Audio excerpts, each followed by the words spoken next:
PTI chairman Imran Khan کو یہ سہولت حاصل ہے کہ وہ جب چاہتے ہیں ٹیلی ویژن پر قوم سے خطاب کر لیتے ہیں۔ آج جب لوگوں کی توجہ سپریم کورٹ کی جانب تھی تب بھی، اور جب پشاور میں خیبر پختونخوا کے سابق وزیر اعلیٰ محمود خان کی طرف سے اعلان کردہ گرفتاری کی خبر کے انتظار میں تھی تب بھی، لگتا ہے کہ عمران خان کے ذہن میں کوئی اگلا ہی منصوبہ پک رہا تھا۔ جب ان کی پارٹی کے senior vice chairman Shah Mahmood Qureshi کو، جو خود کو نائب کپتان بتاتے ہوئے گرفتار ہوئے تھے، اور ان کی گرفتاری کے 24 گھنٹے پورے ہونے سے پہلے ان کے بیٹے نے اپنے والد کو حبس بے جا میں رکھنے کی درخواست لاہور ہائی کورٹ میں دائر کر دی تھی۔ دراصل قصور شاہ محمود قریشی کا نہیں تھا۔ انہیں گرفتاری کے بعد ایک رات کوٹ لکھپت میں رکھنے کے بعد اگلے روز اٹک روانہ کر دیا گیا۔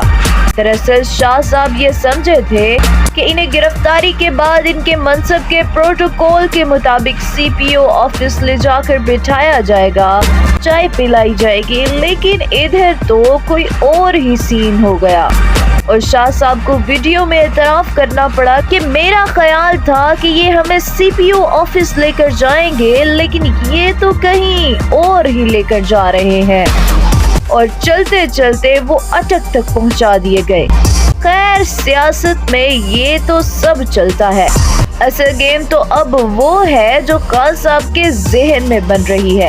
انہوں نے جیل بھرو تحریک میں دوسرے روز کی نہ ہونے کے برابر گرفتاریوں کا ذکر نہیں کیا، البتہ یہ گلہ ضرور کیا ہے کہ ان کی پارٹی کے سینئر رہنماؤں کو دور دراز جیلوں میں بھجوا دیا گیا۔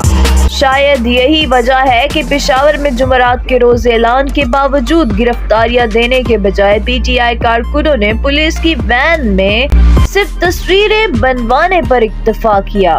لیکن پاکستانیوں ڈرو اس وقت سے جب وہ سب کچھ ہونے لگے گا جس کی طرف عمران خان نے اشارہ دے دیا ہے، کہ ایسے ہی حالات میں سری لنکن عوام نے وزیر اعظم کا گھر جلایا تھا۔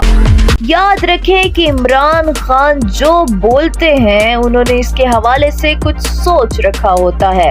کچھ بعید نہیں کہ اگلے چند روز میں جیل بھرو تحریک کے اعلان کو حکومت کی خراب حکمت عملی قرار دے کر واپس لے لیا جائے، اور پھر لوگوں کو وہ سب کرنے پر اکسایا جائے جو سری لنکا میں ہوا تھا۔